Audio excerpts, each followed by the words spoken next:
কারে দেখাবো মনের দুঃখ গরিদয় সিরিয়াল, সেই শানুরের গান তাদের পছন্দ হয় না, নাটক তাদের পছন্দ না, ফুটবল খেলা তাদের পছন্দ না। এখন দেখতেছি বলতেছে ফুটবল খেলা যারা দেখবে এরা কাফের, আর্জেন্টিনার খেলা দেখা যাবে না, ব্রাজিলের খেলা দেখা যাবে না। তারা বলতেছে তারা আমাদেরকে মধ্যযুগে ফেরত নিতে চায়, বর্বরতার দিকে নিয়ে যেতে চায়। রাম মন্দির চাই না, মালাউন্ডা দেশ ছেড়ে চলে যাও, হিন্দুরা চলে যাও মিছিল করতেছে। তাদের পোশাকটা দেখলেই বুঝি আমি তারা কারা।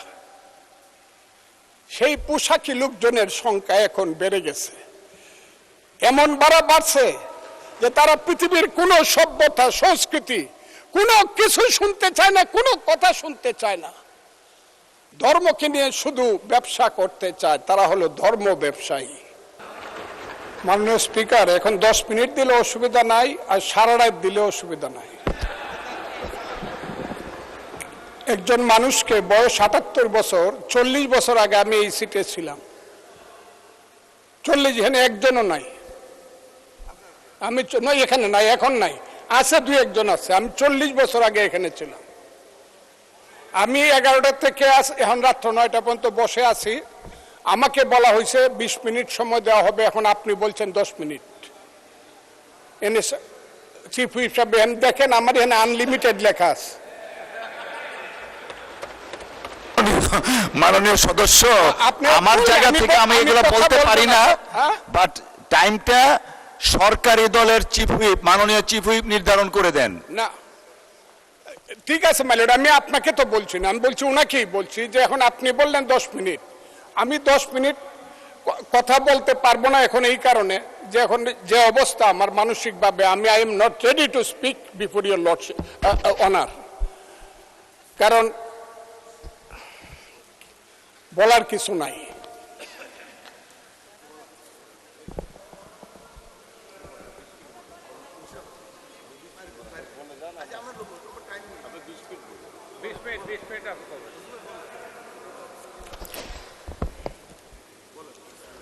মাননীয় স্পিকার, শুধু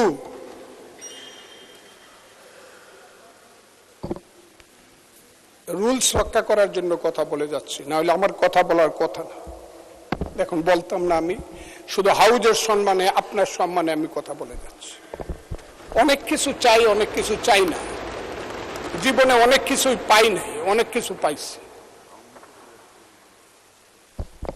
যা হোক, তারপর আমি বলি কেন পান্থ ক্ষান্ত হও হেরি দীর্ঘ পথ, উদ্যম বিহনে কারো পুরে মনোরথ, কাটাহেরি ক্ষান্ত কেন কমল তুলিতে, দুঃখ বিনা শুক্লাভ হয় কি মোহিতে।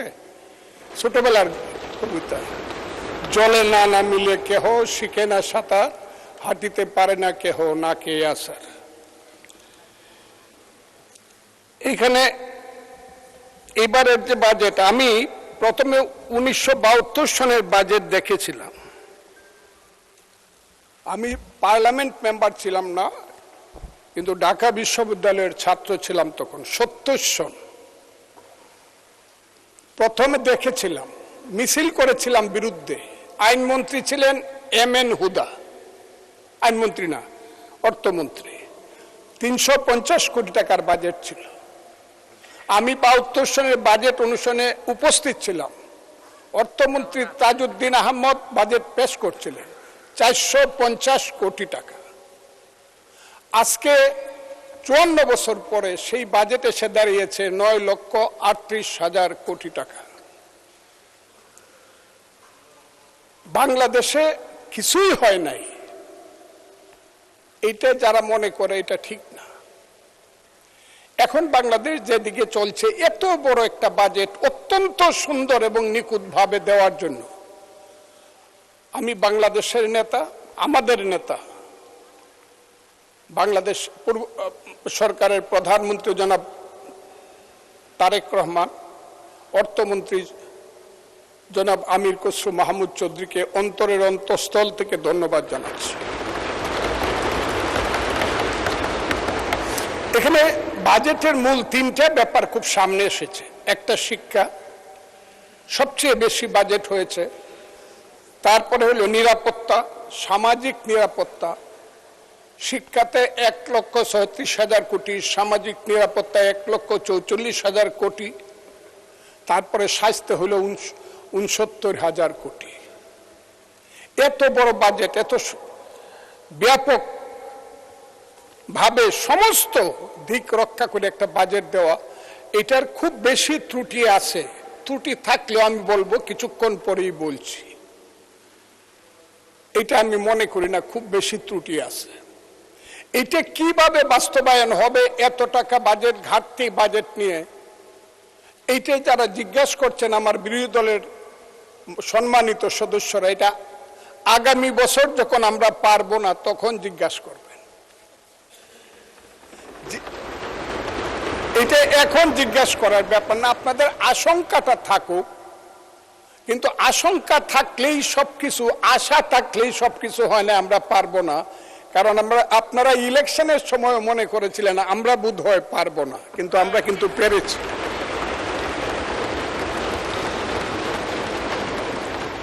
আমি একটা কথা বলবো, এইখানে যে ঘাটতিটা আমার কাছে দেখা যাচ্ছে, বৈষম্যটাকে দেখা যাচ্ছে, ভাত এবং তরকারির যেমন সম্পর্ক, শিক্ষা এবং সংস্কৃতির ঠিক তেমন সম্পর্ক। শিক্ষা বাজেট অনেক বেশি হয়েছে, ধন্যবাদ, কিন্তু সংস্কৃতি বাজেটটা এর সঙ্গে খুব বেশি পরিপূরক হয়েছে বলে আমার মনে হয় না।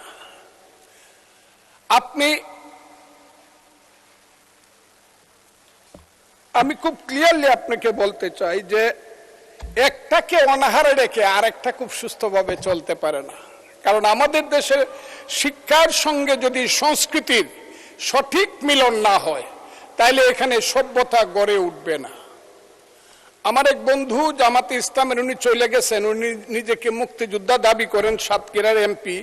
উনি সংস্কৃতির নামে খুব শঙ্কিত হলেন। যে জাতির সংস্কৃতি নাই সে জাতি সভ্য না, সে অসভ্য। তারা কেন সংস্কৃতি পছন্দ করে না? কোন সংস্কৃতি তারা পছন্দ করে না জানেন? তারা পছন্দ করেন ওই যে আমাদের গ্রামে গঞ্জে আমরা ছোটবেলা থেকে শিক্ষার সঙ্গে সঙ্গে যখন দিন আসতো, কোনো হিন্দু ধর্মের দুর্গা পূজা আসতো, আমাদের যখন স্কুল কলেজ বন্ধ থাকতো, আমরা যখন গ্রামে গ্রামে নাটক করতাম, এটা তারা পছন্দ করে না। কৃষক যখন শীতকালে ধান লাগিয়ে পরে যাত্রা গান দেখতে যাইতো চাদর গায়ে দিয়ে, সেই রূপবানের গান বলেন আর মা মাটি মানুষ বলেন, যাই বলেন, যখন তার হৃদয়কে ভরে আবার সকালবেলা খেতে হাল চাষ করতে যাইতো, এইটাকে ওনারা পছন্দ করেন না। ওই বাউল গান যখন হয়তো, আমার মতো কথা আমি বলি, কারে দেখাবো মনের দুঃখ গো হৃদয় সিরিয়া, সেই শানুরের গান তাদের পছন্দ হয়। নাটক তাদের পছন্দ না, ফুটবল খেলা তাদের পছন্দ না। এখন দেখতেছি বলতেছে ফুটবল খেলা যারা দেখবে এরা কাফের, আর্জেন্টিনার খেলা দেখা যাবে না, ব্রাজিলের খেলা দেখা যাবে না, তারা বলতেছে। তারা আমাদেরকে মধ্যযুগে ফেরত নিতে চায়, বর্বরতার দিকে নিয়ে যেতে চায়। সেই বর্বরতার দিকে কি আমরা যাব? যদি না যাই তাহলেই কি আমরা তাদের সাথে, আমরা যদি এইটুক ডিফারেন্স করি, আমরা যদি তাদের সাথে মিলে মিশে থাক, ওই যে এটাকে বলে কি ফ্রেন্ডলি গেম, যে মেসি শ্রেষ্ঠ গোল করেছে, 5টা গোল করেছে, যে রোনাল্ডো কালকে 2টা গোল করেছে, তাদেরকে আপনি ঢাকার মাঠে আনেন। মানুষ যদি জানে ফ্রেন্ডলি গেম, তাইলে একদিন খেলা দেখতে যাবে রোনাল্ডো আর মেসিকে, কিন্তু দ্বিতীয় দিন আর ফ্রেন্ডলি গেম খেলতে যাবে না। পার্লামেন্টে যে গেমটা হচ্ছে, এই গেমটা কিন্তু কিছুদিন পরে কিন্তু মাঠ খালি পড়ে থাকবে। কথাটা আমি বললাম। আমি আরো বললাম, এখানে কেউ যে কথাটা বলে নাই, আমি মুক্তিযুদ্ধ সম্পর্কে একটা কথা বলবো। আপনি বসে আছেন, আপনি মুক্তিযুদ্ধ দেখেন নাই, স্পিকার সাহেব থাকলে উনাকে বলতাম উনি কি করে সেই জকিগঞ্জ থেকে ধরে সিলেট পর্যন্ত সালুটিকার বন্দরকে রক্তের সাগর সৃষ্টি করে শহীদ জিয়ার নেতৃত্বে, জিয়াউর রহমানের বীরত্ব নেতৃত্বে সিলেট দখল করেছে, যে সেই রক্তের সাগর, সেই মুক্তিযুদ্ধের কথাটা আমি বলতে চাই। সেই মুক্তিযুদ্ধের কথাটা আমি এই কারণে বলতে চাই, আমাকে একটু সময় দিবেন, হাত জোর করে বলছি। আমাকে একটু সময়, আপনি তো আমাকে চিনেন, ভালো করে চিনেন, পরিচয় দেওয়ার তো দরকার নাই আমার। আমি আপনাকে বলছি, আমিও জানতে চাই এখানে মুক্তিযুদ্ধ আমাদের জাতির শ্রেষ্ঠ অর্জন কি না, এই কথাটা আমি আমার এই পার্ট থেকে বুঝতে চাই। যারা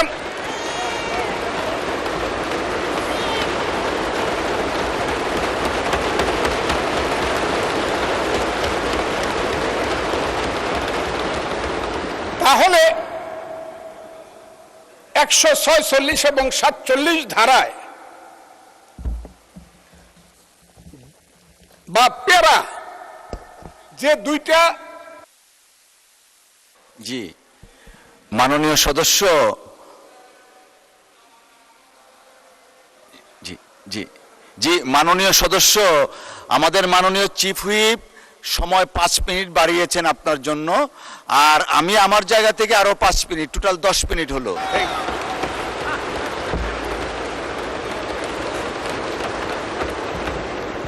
যদি এই হয় তাহলে 147 প্যারায় লেখা আছে, জনাব অর্থমন্ত্রী, সরকার মহান মুক্তিযুদ্ধের ইতিহাস সংরক্ষণ ও বীর মুক্তিযোদ্ধাদের কল্যাণে নিরলসভাবে কাজ করছে। ঠিক আছে, সাধারণ মুক্তিযোদ্ধাদের মাসিক সম্মানে 20,000 টাকা অপরিবর্তিত রাখার এবং খেতাবপ্রাপ্ত মুক্তিযোদ্ধা যেমন বীর শ্রেষ্ঠ, বীরুত্তম, বীর বিক্রম, বীর প্রতীকদের 5,000 টাকা বৃদ্ধি করছে। ঠিক 48 ওনারা এসে লিখতেছেন জুলাই অভ্যুত্থানে, আমি তাদেরকেও শ্রদ্ধা করি, জুলাই অভ্যুত্থানকেও আমি শ্রদ্ধা করি। জুলাই অভ্যুত্থানে শহীদ পরিবারের মাসিক ভাতা 20,000 টাকা, ঠিক আছে। এরপরে আবার লিখতেছে এসসি ও ওসি ক্যাটাগরিতে আহতদের যথাক্রমে 20,000, 15,000 এবং 10,000 টাকা। কোনো কারণেই, ওই যে আমি বলছি, যারা মুক্তিযুদ্ধকে শ্রেষ্ঠ মনে করেন, কোনো কারণেই মুক্তিযোদ্ধার সম্মানী ভাতার সঙ্গে অন্য কারো সম্মানী ভাতার কোনো তুলনা হতে পারে না। যদি হয় তাহলে এইটার জন্য আমাদেরকে এই কাজের জন্য আমাদেরকে এখন দিবেন না, 5 বছর পরে আমাদেরকে খেসারত দিতে হবে। কারণ এখানে যারা আসছেন, যদি নিজেকে অসত্য বলে মনে না করেন বা বুকে হাত দিয়ে বলতে পারেন, সব লোক অন্তত 99% এমপি বিএনপির যারা হয়েছেন, তারা প্রত্যেকেই শেষ পর্যন্ত বলতে হয়েছে আমরা শহীদ মুক্তিযোদ্ধা জিয়াউর রহমানের দল, আমরা মুক্তিযুদ্ধের পক্ষে, এই কথাটা বলে আসছে। আর তারা বলছে তারা জুলাইয়ের পক্ষে এবং সৎ নেতৃত্বের পক্ষে, সৎ রাজনীতির পক্ষে। কাজে মুক্তিযোদ্ধা আর জুলাই যুদ্ধ, আমি জুলাই যুদ্ধকে অসম্মান করছি না, কিন্তু মুক্তিযোদ্ধার সাথে কাউকে তুলনা করলে কিন্তু ভবিষ্যতে 5 বছর পরে আর উত্তরটা দিতে পারবেন না, এটা হবে না। কাজে আমি আজকে বলছি 1 টাকা হইলেও মুক্তিযোদ্ধার সম্মানী ভাতা বাড়াতে হবে, বেশি করতে হবে, না হলে উত্তর কোনোদিন দিতে পারবেন না। কিন্তু এই ব্যাপারে আমি আর কথা বলবো না, এটি আমার কথা। আমার এখানে ত্রুটি মনে হয়েছে আমাদের বাজেটের মধ্যে। এখন আসব সুন্দরী মম জননী বঙ্গভূমি, গঙ্গার তীর স্নিগ্ধ সমীর, জীবন জুড়ালে তুমি, অবারিত মাঠ গগন ললাট, চুমিতব পদধূলি, ছায়া শুনি বীর, শান্তির নীর, ছোট ছোট গ্রামগুলি। আমি আসবো সেখানে, আসবো সেটা হলো আমার জন্মভূমি, জন্মস্থান হাওর এলাকা। সেই হাওর এলাকায় আপনার বাড়ি। সেই হাওর এলাকা শুরু হয়েছে চাঁদপুর থেকে ধরে গারু পাহাড়, খাসিয়া পাহাড় পর্যন্ত, জৈন্তিয়া পাহাড় পর্যন্ত। এক সময় চাঁদ সৌদাগরের রূপার নৌকা ছিল, সপ্ত ডিঙ্গা ছিল, বেহুলা লক্ষিন্দর ছিল। চাঁদপুর থেকে, আজকের চাঁদপুর থেকে ওইটা ছিল কালিদর সাগর, ব্রাহ্মণবাড়িয়া হয়ে, অষ্টগ্রাম, ইটনা, মিঠামন হয়ে, ওই ধরমপাশা হয়ে, বানিয়াচুং হয়ে, সমস্ত এটা ছিল কালিদর সাগর। সেই কালিদর সাগরকে এখন বলা হয় হাওর এলাকা। আমি বইটা সব পড়ছি, 66 পৃষ্ঠায় হাওরের ব্যাপারে শুধু একটা কথা ছাড়া আর কোনো কথা না, আমি সব বই পড়ছি।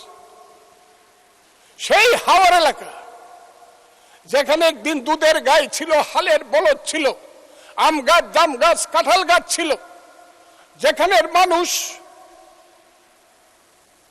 ঘরে বসে থাকতো 6 মাস।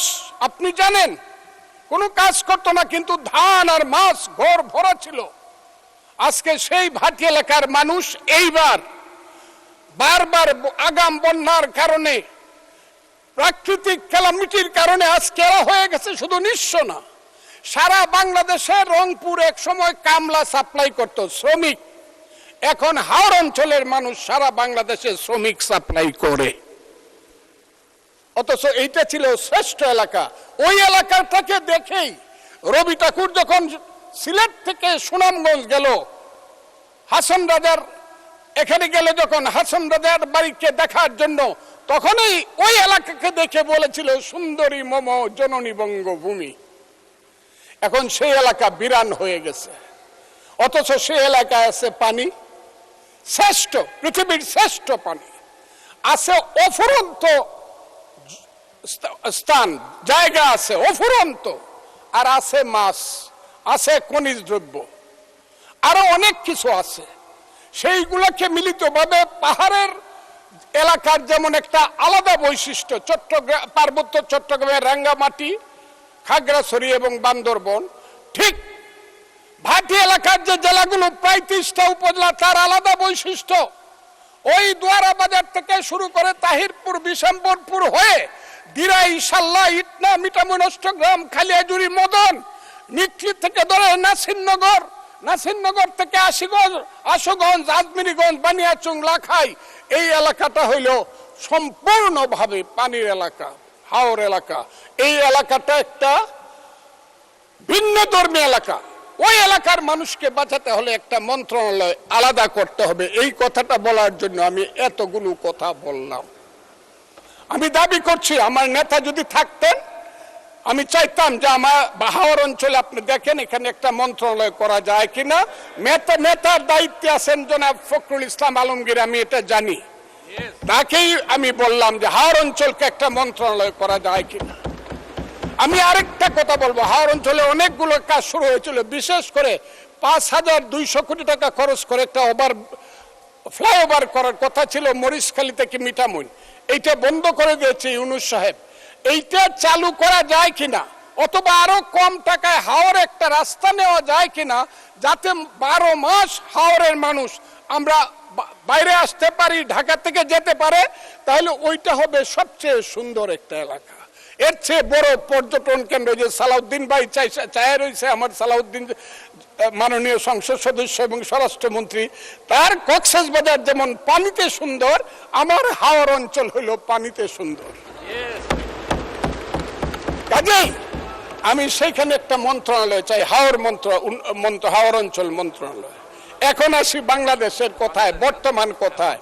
প্রত্যেকদিন স্লোগান হচ্ছে এইটা চাই না, ওইটা চাই না, মারামারি, শাহবাগ, পলাশবাড়ি। সেই পলাশবাড়িতে দেখা যাচ্ছে 81 ফুট রাম মন্দির হচ্ছে, আর প্রত্যেক দিন মিছিল হচ্ছে। রাম মন্দির চাই না, মালাউন্ডা দেশ ছেড়ে চলে যাও, হিন্দুরা চলে যাও, মিছিল করতেছে। তাদের পোশাকটা দেখলেই বুঝি আমি তারা কারা। সেই পোশাকি লোকজনের সংখ্যা এখন বেড়ে গেছে, এমন বাড়ছে যে তারা পৃথিবীর কোনো সভ্যতা, সংস্কৃতি, কোনো কিছু শুনতে চায় না, কোনো কথা শুনতে চায় না। ধর্মকে নিয়ে শুধু ব্যবসা করতে চায়, তারা হলো ধর্ম ব্যবসায়ী। সেই সব লোকজন আজকে ওখানে যাচ্ছে, মারামারি করছে। আমি সরকারকে বলবো, স্বরাষ্ট্রমন্ত্রী আছেন, যদি মনে করেন মন্দির ওখানে করা ঠিক না বা রাম মূর্তি করা ঠিক না, বন্ধ করে দেন একদম কঠিন ভাবে, যে না এই দেশে কোনো মন্দির টন্দির বা মূর্তি করা যাবে না। কিন্তু আমি মনে করি ওই 100 না 300 ফুট মূর্তি বানাক, আমি মুসলমান, আমার কি আইলো গেল, আমি তো ওটার দিকে তাকাই না। আমি প্রয়োজনে 25 তলা মসজিদ করব, অসুবিধা কি? ওর মন্দিরে নামাজ করবে, পূজা করবে, আমি আমার মসজিদে নামাজ পড়বো, অসুবিধা কি? একসাথে কি আমরা থাকবো না? ওরা কি 9% মানুষ, 1.5 কোটি মানুষ, ওরা কি থাকবে না? এই দেশের এদের দেশ। 14 পুরুষ আগে তো এদেরই দেশ ছিল। এটা 1204 খ্রিস্টাব্দের আগে এইখানে হিন্দু এবং বৌদ্ধদের দেশ ছিল। আমরা তো এইখানে কিভাবে আসছি? আমরা আসছি হযরত খাজা মাইনুদ্দিন চিশতি রহমাতুল্লাহ আলাইহি, খাজা নিজামুদ্দিন বখতিয়ার খাকি, হযরত শাহজালাল, শাহপরান, গেসুদারাজ, ওই চট্টগ্রামের বাইজিদ বুস্তামি, ওই বাগেরহাটের খান জাহান আলী থেকে ধরে ওলিয়া উলিয়া গাউস কুতুব দরবেশেরাই তো এই দেশে বলছে আইসে, শোনো হে মানুষ ভাই, সবার উপরে মানুষ সত্য, তার উপরে নাই, তার নাম হইল সুফিবাদ। সেই সুফিবাদকে তো তারা মানে না, তারা তো মাজার ভাঙ্গে ফেলতে চায়, তারা তো আগুন দিয়া পুড়ে দিতে চায়। মৌলানা মৌলভী সাহেবদেরকে আমি শ্রদ্ধা করি, কিন্তু পীর সাহেবদের দোষটা কি? যে কুষ্টিয়াতে কুপায় মারলেন কেন? ফরিদপুরে আগুন জ্বালায় মারলেন কেন? শাহজালালের মাজার ভাঙ্গার জন্য আমার এক ভাই 4 কোটি টাকা ঘোষণা করে কেন? এখানে মাজার থাকবে, আপনি যদি মাজারে ইচ্ছা হয় যাবেন, যাবেন না। আপনি আহলে হাদিস করবেন, করেন। আরেকজন মাননীয় সদস্য, অসংখ্য ধন্যবাদ মাননীয় সদস্যবৃন্দ।